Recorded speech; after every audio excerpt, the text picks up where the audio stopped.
estar otra vez aquí delante de ustedes para compartir algunas de las verdades eternas. Ya dijimos que la serie es, ¿creemos en qué? En la oración.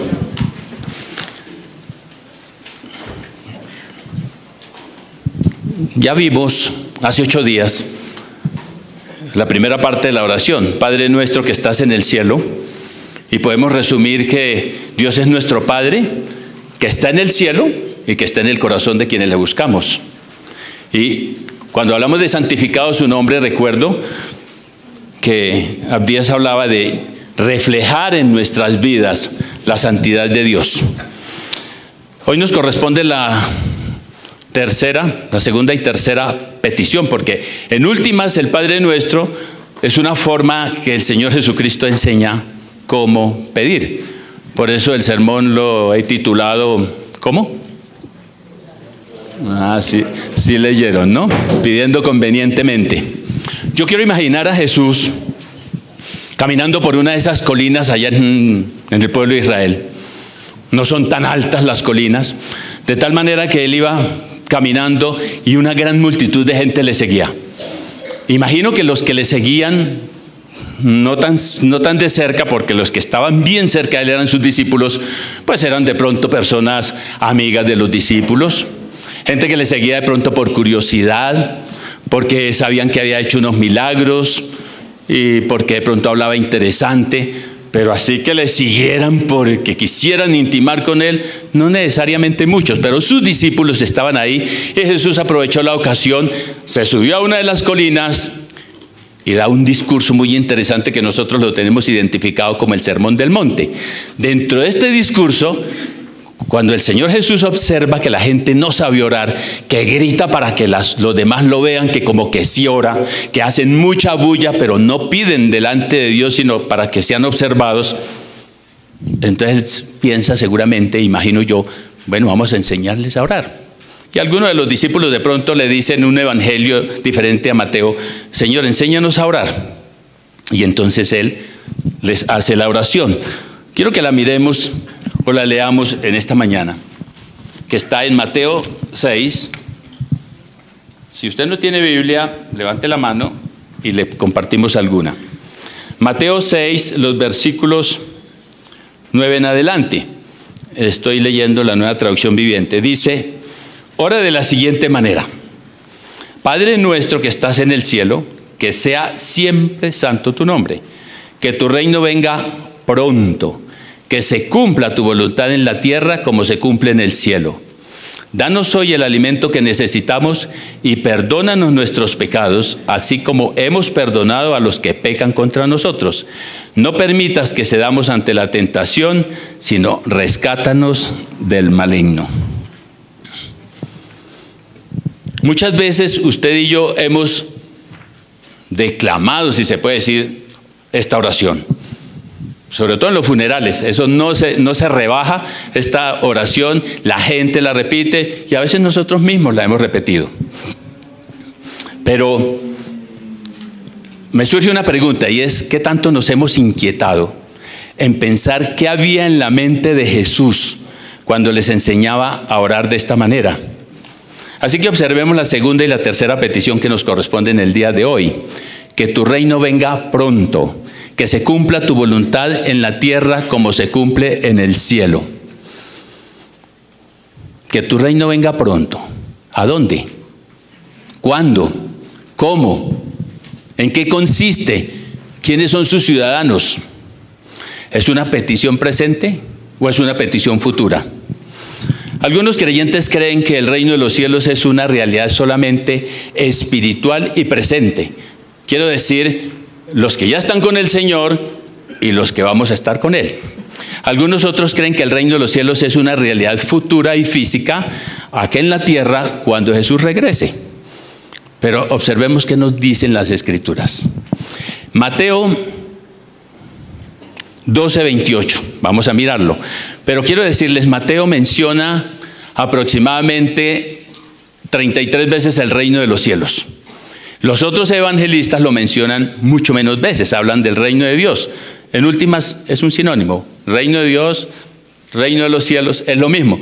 Y como Mateo se dirige a los judíos, pues ellos consideraban que mencionar el nombre de Yahvé o el nombre de Dios, como lo decimos en español, era como falta de respeto. Entonces prefería Mateo, por esa razón, hablar del reino de los cielos. Pero es lo mismo.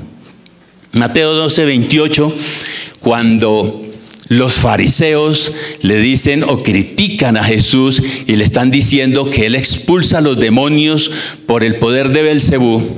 Y Jesús le dice, bueno, si los demonios se están divididos, pues cualquier reino dividido se acaba, entonces no es lógico que expulse los demonios por el poder de Belcebú. Pero si expulso los demonios por el Espíritu de Dios, entonces el reino de Dios ha llegado y está entre ustedes.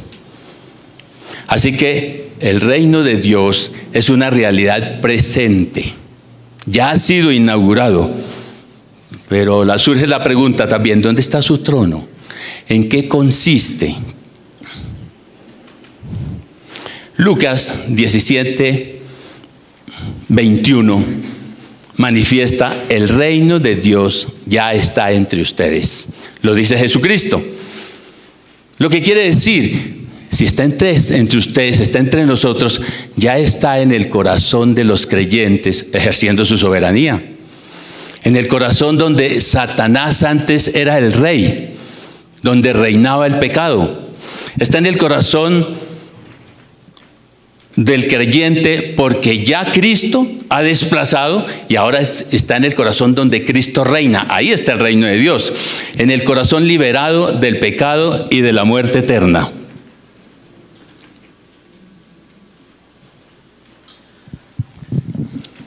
¿Y qué nos dice Pablo al respecto? Ya no reina el pecado en nuestros cuerpos mortales, ¿recuerdan esa porción? Ya no somos esclavos del pecado, ya somos libres, porque Cristo nos libertó de la ley, del pecado y de la muerte. Así que el reino de los cielos es una realidad presente. Mateo 11:12, Jesús dice, desde los días en que Juan el Bautista comenzó a predicar hasta ahora, el reino de los cielos ha venido avanzando con fuerza y gente violenta lo está atacando. Al mismo Juan, cuando predicaba que venía el reino de los cielos, que vendría alguien que iba a bautizar con el Espíritu Santo y con fuego, ¿qué le pasó? Lo decapitaron. Violencia contra el reino de Dios.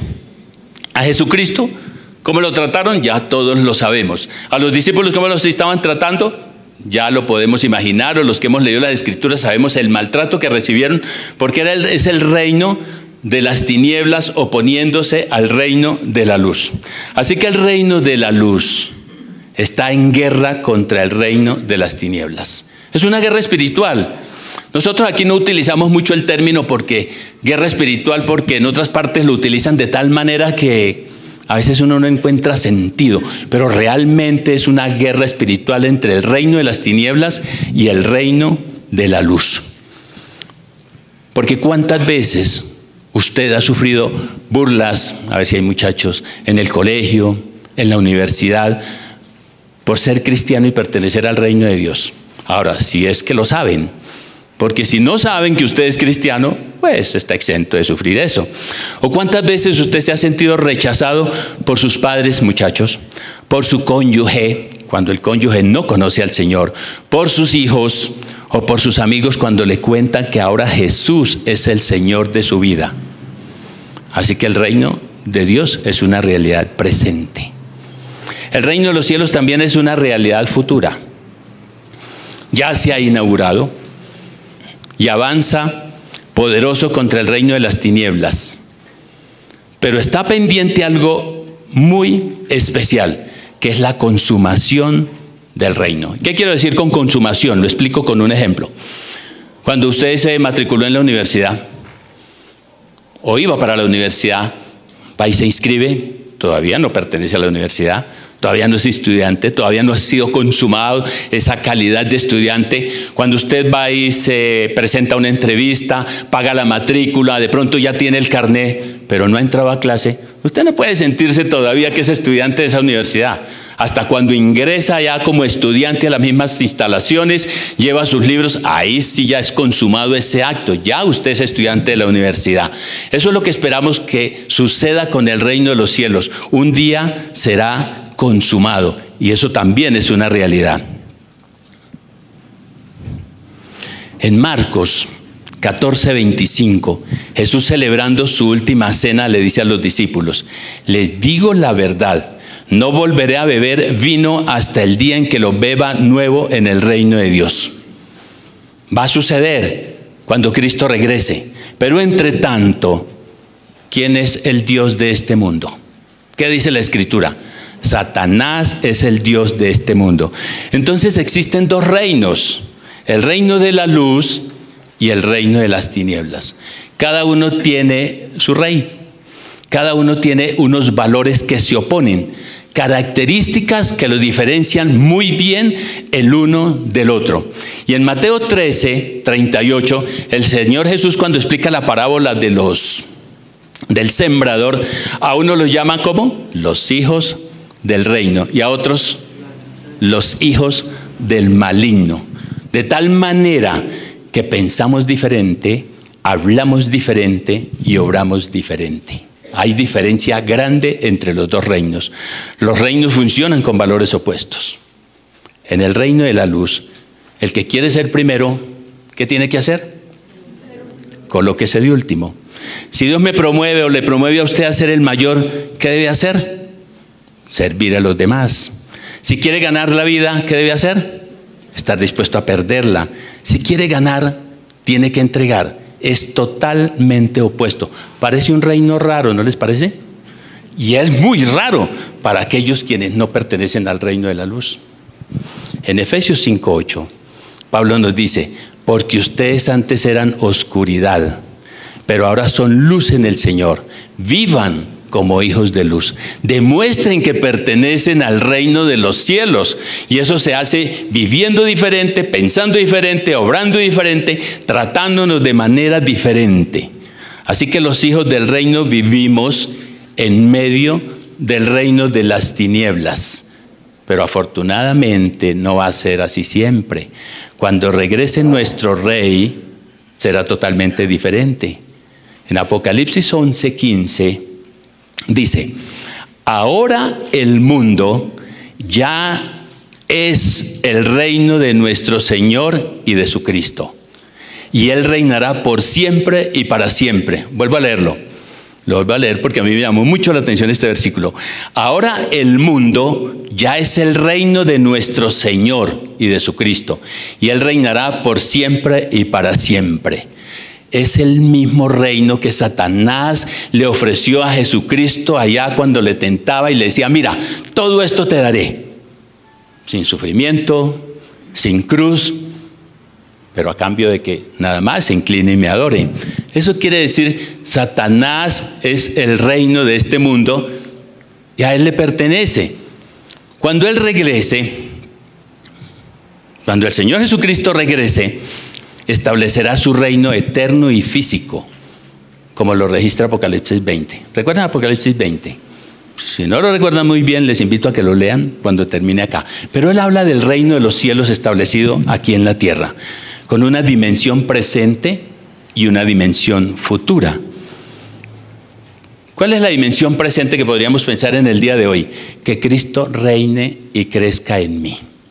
Que se desarrolle en mí el carácter de Él día a día, que cada vez me parezca más a Él en la forma de obrar, en la forma de mirar, en la forma de relacionarme, en la forma de comportarme ante los demás.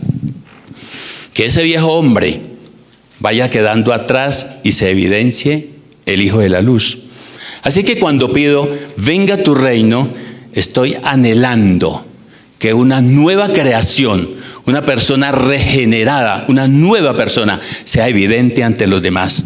Que sea diferente en mi forma de pensar, de valorar, de cuestionar, en mi forma de relacionarme con el otro. Y además de mí, ¿en quién debo pensar cuando pido, venga tu reino? Pues en aquellos que no conocen a Jesús. Tengo que pensar en ellos. En aquellos que aún son esclavos del pecado, en quienes aún no han ingresado al reino de Dios. Esa es parte de mi carga y debe ser parte de la carga de cada uno de los que ya pertenecemos al reino de la luz. Y ese venga tu reino entonces tiene conexión con la gran comisión. Porque hay muchas personas que se están perdiendo, están afuera del reino de la luz, están en el reino de las tinieblas, y ¿quién más puede que nosotros ir a buscarles para compartirles del amor de Dios? La Biblia dice que los ángeles desean hacerlo, pero a ellos no se les ha encomendado esta labor. Es muy particular para nosotros. Así que tenemos que hacer lo que nos corresponde. Tenemos que estar dispuestos a ir. Tenemos que estar dispuestos a servir. Tenemos que estar dispuestos acá a seguir compartiendo la palabra del Señor cuantas veces sea necesario. Y por eso es que nosotros, muchos de nosotros, aportamos, diezmamos. ¿Para qué? Para que acá se siga extendiendo el reino de Dios, para que muchos vengan, para que usted pueda traer invitados y aquí se les atienda y escuchen la palabra de Dios. Otros ofrendamos para los misioneros, para que vayan lejos o para que estén aquí en la ciudad y puedan compartir el mensaje, esa verdad eterna a quienes no la tienen. Hay una dimensión futura, hablamos de eso. Tiene que ver con la consumación de los tiempos. Cuando hablo de consumación, explicaba lo de la universidad, pero ¿cuánto añoramos que el Señor Jesucristo regrese? A ver, ¿cuánto añora usted? Hágase una mirada introspectiva y piense, ¿cuánto añora que el Señor Jesucristo regrese? Pero que no le vaya a pasar lo que me pasaba cuando yo era muchachito. Cuando tenía alguna dificultad grande, Señor, por favor, regresa. Pero si estaba en vacaciones, Señor, por favor, demórate un poquito porque estoy disfrutando. Es necesario que añoremos que el Señor Jesucristo regrese. Y eso nos lleva entonces a pensar, ¿qué tal que hubiera venido ayer o el año pasado? ¿Y los que se salvan hoy? ¿Qué estoy haciendo por esas personas? Es un reto, es una responsabilidad también decir, Señor, ven pronto. ¿Con qué tanta pasión pido, Señor, regresa a establecer tu reino? ¿Por qué no añoramos que nuestro Rey regrese? Hay algunas posibilidades que las pensé y se las voy a compartir. Alguna, porque no soy ciudadano del reino y la luz me molesta. Ahora, el hecho de que estemos acá no garantiza que seamos ciudadanos del reino. Podemos estar acá como estaba la multitud allá con Jesús en el monte. Por amistad, por simpatía, por curiosidad, porque me siento bien, pero todavía no pertenece al reino. Entonces la luz me molesta, quiero seguir en la oscuridad, prefiero seguir obrando y viviendo así. O estoy demasiado enamorado de este mundo. Es posible que ya el Señor esté en mi vida, pero todavía hay muchas cosas que de este mundo me atraen. Entonces paso a ser una persona mundana. No porque sea de otro planeta, sino porque amo el mundo. Eso dice el diccionario. Una persona mundana es aquella que pone primero lo material a lo espiritual. Otra posibilidad, si no tengo el deseo del presente, de que el reino de Dios crezca en mí, pues mucho menos tendré el deseo del futuro. Así que la consumación del reino de Dios es nuestra esperanza. Nuestra esperanza es que el Señor regrese a establecer su reino.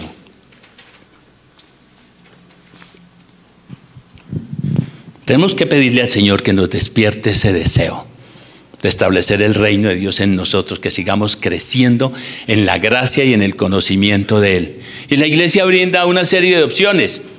El mismo relacionamiento acá entre nosotros, estas reuniones, las reuniones de las mujeres, los retiros de los varones, los grupos de crecimiento. Hoy precisamente está gran parte de nuestra población fuera de la ciudad, clausurando el primer año de exégesis en escuelitas. Gracias al Señor por ellos. Bueno, también gracias al Señor por los que están paseando, ¿no? Que Dios les bendiga por allá. La tercera petición no la podemos desligar de la segunda. Que se cumpla tu voluntad en la tierra como se cumple en el cielo. Que el reino de Dios se extienda, que los ciudadanos del reino ejecuten su voluntad. En fin y al cabo son los únicos que tienen la capacidad de agradar a Dios de manera voluntaria. En algunas otras circunstancias, alguna persona puede estar haciendo la voluntad de Dios porque le tocó, pero de manera voluntaria somos los ciudadanos del reino los únicos que tenemos esa capacidad de agradar al Señor. Les voy a compartir 3 características de la voluntad de Dios. La voluntad de Dios para el hombre es preceptiva. Hablo de precepto. Cuando hablábamos de la voluntad de Dios, en primera instancia, hablamos de los mandatos de Dios, de lo que está registrado en las Escrituras, de lo que nosotros sabemos o tenemos que aprender, de lo que tenemos que recordar. El apóstol Pedro, recuerdo que decía, ustedes ya saben muchas cosas, pero es necesario que yo se las recuerde. Son esos mandatos que ya están registrados en las Escrituras. La voluntad preceptiva de Dios. Como para ilustrar la situación, como cuando usted se siente enferma y va al médico. ¿Y él qué hace? Le prescribe un tratamiento. ¿Usted qué hace con la fórmula? Usted tiene la libertad de guardarla, como muchos hacen. Otros van y reclaman los medicamentos y nunca se los toman. A otros les dan, por ejemplo, un tratamiento de antibióticos y al tercer día dicen, bueno, ya me siento mejor, yo lo suspendo, cuando el médico le había dicho, no, tiene que ser 7 días u 8 días. Así es la voluntad de Dios para con nosotros. Ahí está. Si la hacemos, si usted quiere sentirse sano espiritual y emocionalmente, sencillamente obedezcámosla. Pero si no, pues sencillamente de pronto la escuchamos, como lo estamos escuchando hoy, la leemos o escuchamos la radio, qué sé yo, pero de ahí a obedecerla, podemos estar lejos. Si quiere ser sano espiritualmente, obedezca los preceptos de Dios. Esa es la invitación y no hay alternativa que obedecer. La voluntad de Dios es insondable y es inescrutable. Romanos 11:33 dice, qué grande es la riqueza, la sabiduría y el conocimiento de Dios. Es realmente imposible, continúa él, para nosotros entender sus decisiones y sus caminos. Qué grande es la riqueza y la sabiduría. La sabiduría de Dios es infinita, es inagotable, es inalcanzable para nosotros en muchas ocasiones. Si uno pensara, es que yo conozco a Dios, o la sabiduría de Dios me cabe en la cabeza, pues estoy teniendo un Dios mucho más pequeño que yo mismo. Por eso es imposible que nos quepa toda la sabiduría y que todos lo comprendamos, porque es profunda, como dice el mismo apóstol Pablo, quien tuvo una experiencia muy particular con el Señor Jesucristo.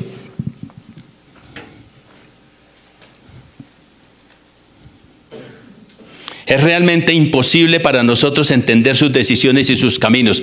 Es una sabiduría inagotable, profunda, ilimitada. Nosotros seres finitos, pues ¿cómo vamos a comprender todo lo que Él tiene en su soberanía?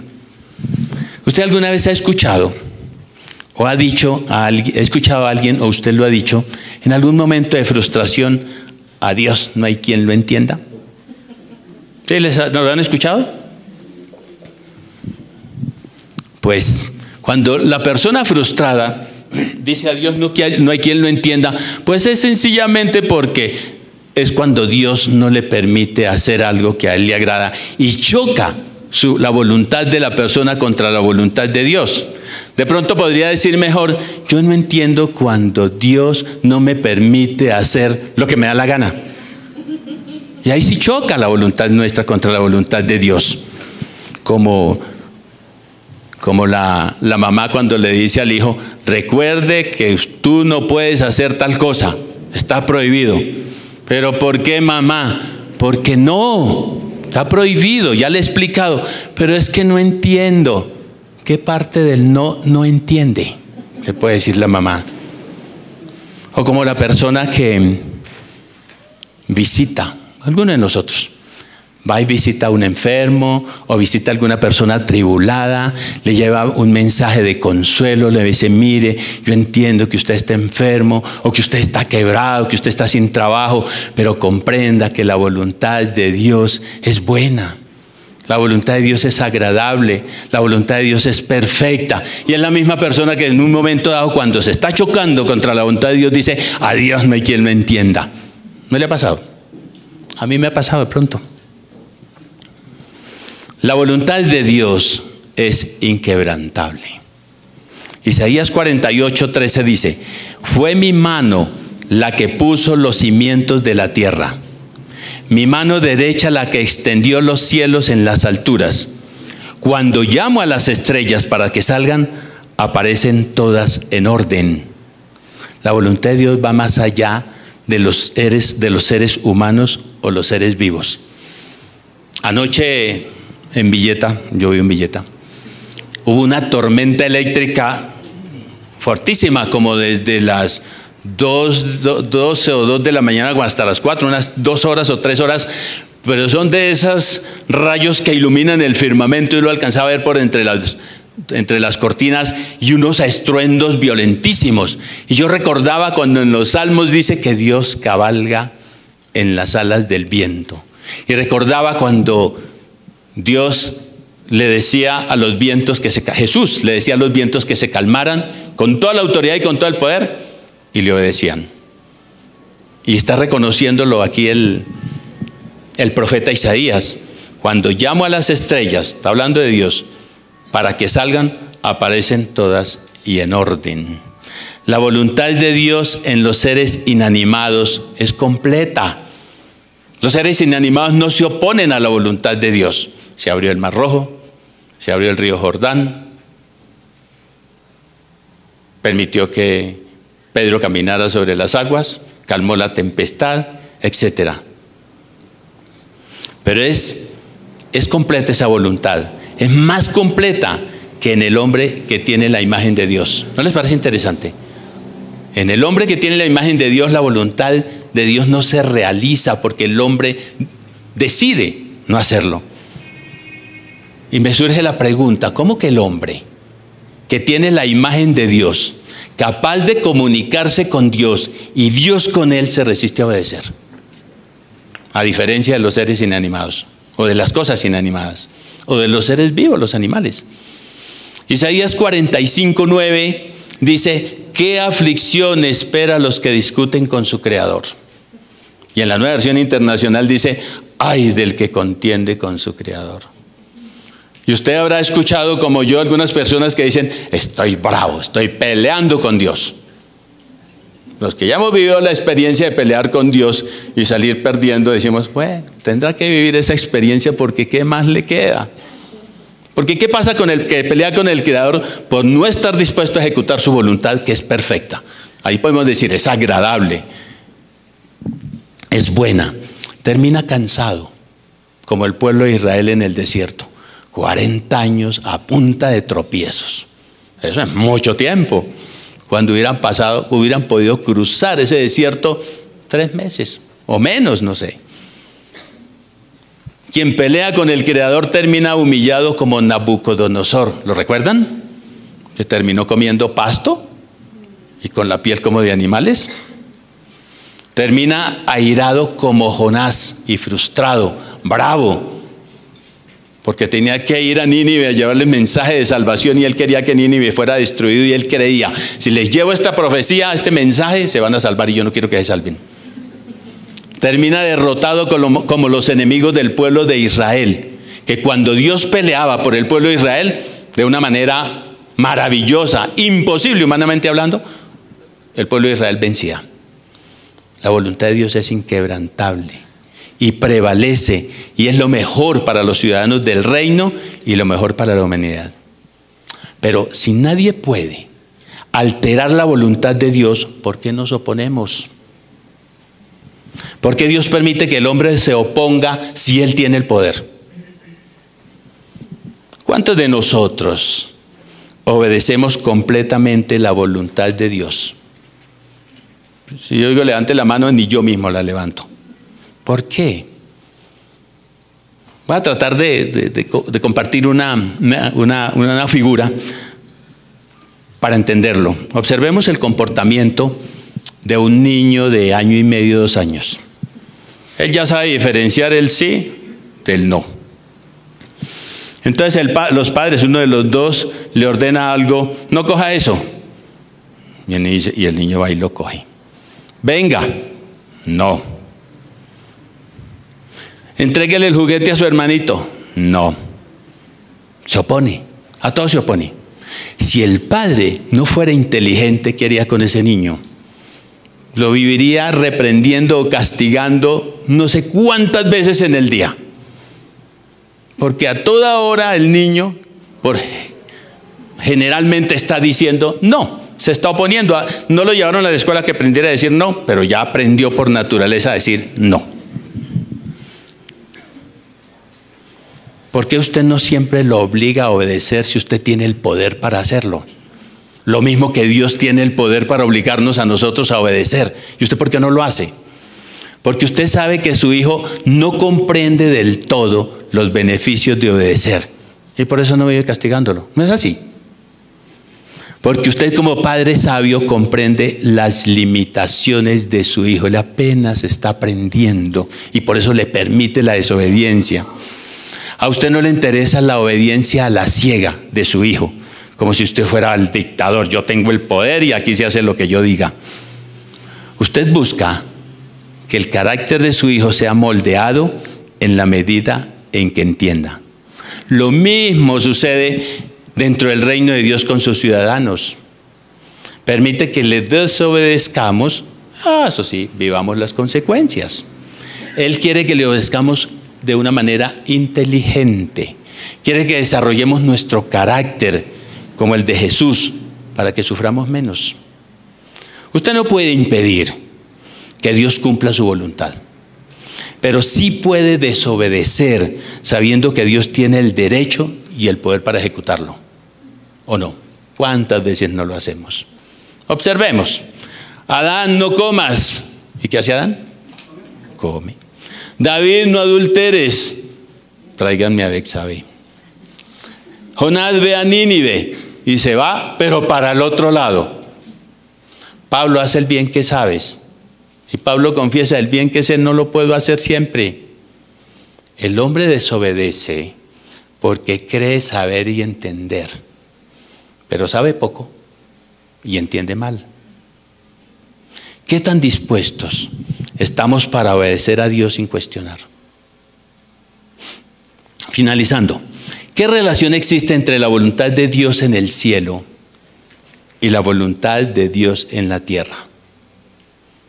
Cuando dice que se haga tu voluntad en el cielo, en la tierra, como se hace en el cielo. Bueno, podríamos pensar, la voluntad de Dios en el cielo es individual y es colectiva. Los ángeles como individuos están gozosos de hacer la voluntad de Dios. No es sino que Dios diga y ellos están ahí. Y colectiva, pues sencillamente la multitud de ángeles están dispuestos a adorar a Dios.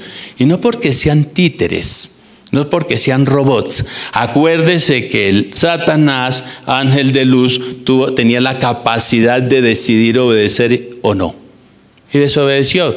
Pero los ángeles en el cielo lo hacen de la mejor voluntad y gozosos. Cumplen la voluntad de Dios. En el cielo la voluntad de Dios no es impuesta, como se la impuso a Jonás. Pero en la tierra no es así. Por eso sufrimos cuando no entendemos y nos rebelamos a su perfecta voluntad. Cuando nos chocamos con la voluntad de Dios y decimos a veces no entendemos, pues porque no podemos hacer lo que nos place. Hay una ilustración, pero esta es verídica, no es imaginaria. La esposa de uno de los misioneros que fue asesinado por allá en el Ecuador en la década del 50, ¿recuerdan? Que eran 5 misioneros, algunos recuerdan, 5 misioneros que fueron a predicar el evangelio, iban a donde los indígenas y los nativos, los indígenas los cogieron y los eliminaron a todos. La esposa de uno de ellos, que llama Elizabeth Elliot, ya la habían oído mencionar algunos, cuenta la historia cuenta ella que estuvo por allá en el cercano oriente y observaba Se quedó en la casa de un pastor de ovejas, de un señor pastor de ovejas. Y ella veía que él salía con sus ovejas todos los días y tenía un perro ya amaestrado, y el perro delante de las ovejas caminaba para un lado, caminaba para el otro, las arrinconaba, y a veces a una oveja que era como díscola le ponía la cara y le ladraba, guau, guau, guau, a asustar las ovejas, y las ovejas le obedecían. La señora le pregunta a la esposa del pastor: ¿usted cree que las ovejas entienden lo que el perro le está diciendo?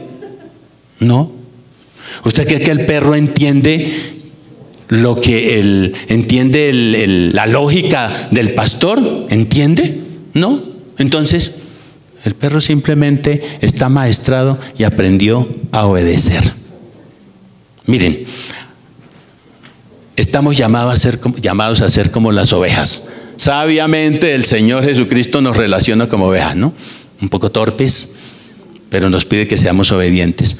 Aun cuando no entendamos a Dios, nuestro deber es obedecer si queremos que su voluntad se haga aquí en la tierra, como se hace en el cielo. No hay alternativa. ¿Para qué decir, no entiendo a Dios? No, mejor obedézcale. Nos va mejor cuando le obedecemos, así no le entendamos. Y hay muchas cosas que no vamos a entender. Y razonablemente no entendemos muchas cosas porque es que no podemos esperar que Dios nos quepa en la cabeza. Pero cuando no entendamos, obedezcámosle en reconocimiento de su amor, de su benevolencia, de su paciencia, de su perdón, de su ternura, de todos esos atributos que conocemos de nuestro Dios. Así que en el cielo la voluntad de Dios se ejecuta con gozo, pero a veces al hombre le es pesada la voluntad aquí en la tierra, le es pesada y gravosa hacer la voluntad de Dios. ¿Cuándo se convierte en pesada la voluntad de Dios? Cuando Dios no me deja hacer lo que me da la gana. En el Salmo 43, 10, David dice: enséñame a hacer tu voluntad. David reconoce que no sabe hacer la voluntad de Dios, pero le pide de todo corazón: enséñame a hacer tu voluntad. Y sin duda que aprende a hacer la voluntad de Dios, porque en el Salmo 48 David dice: me complace hacer tu voluntad, Dios mío. ¿A cuántos de nosotros nos complace hacer la voluntad de Dios? Ahora, cuando hemos hecho la voluntad de Dios, por los resultados, qué placer hacerla. Pero cuando nos enfrentamos a hacerla, si no entendemos bien, si no está dentro de nuestra lógica, qué duro es hacerla. Pero cuando le parezca difícil hacer la voluntad de Dios, recuerde, Dios nunca le llevará donde su gracia no le acompañará. Nunca.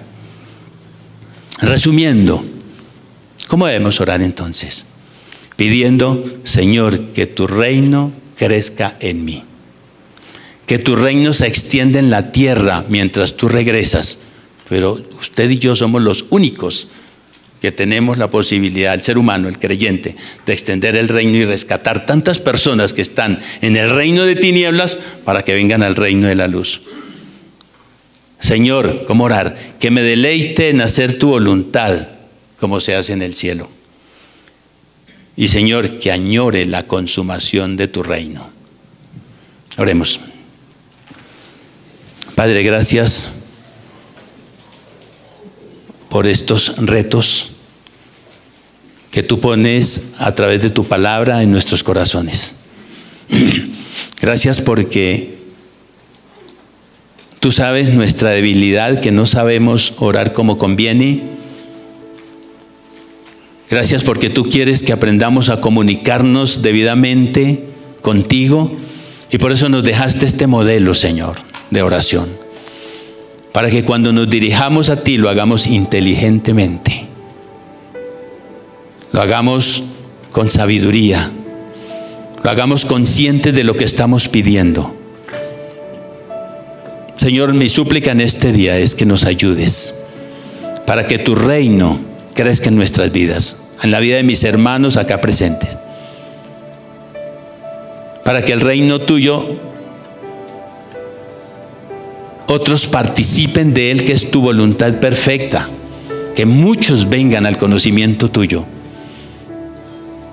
que utilicemos el poder de tu Santo Espíritu en nuestras vidas para rescatar a otros que están en el reino de las tinieblas, y no pueden disfrutar del gozo de la salvación, de ser tus hijos, disfrutar de la luz que eres tú. Señor, ayúdanos a añorar tu reino, ayúdanos a hacer tu voluntad. Permite, Señor, que aprendamos a obedecer, así no entendamos. Que así como se hace tu voluntad en el cielo, estemos nosotros dispuestos, independientemente de los costos, a hacerla aquí en la tierra. Padre, gracias porque contamos contigo. Gracias porque tenemos tu Santo Espíritu en nuestras vidas, los que ya estamos en el reino de la luz. Y gracias, Señor, porque tú eres tan bueno, que tú abres la puerta. Tú eres paciente y por eso no has regresado por segunda vez, esperando que quienes aún están en el reino de las tinieblas vengan a ti. Por eso te alabamos y te bendecimos, Señor. Por eso te exaltamos en esta mañana, como hijos tuyos, como hijos del reino. Por eso te cantamos, por eso nos reunimos, queriendo aprender a hacer tu voluntad y añorar que tú regreses y que tu reino sea en nuestras vidas. Padre, en el nombre de Jesús. Amén. Ahora, yo les tengo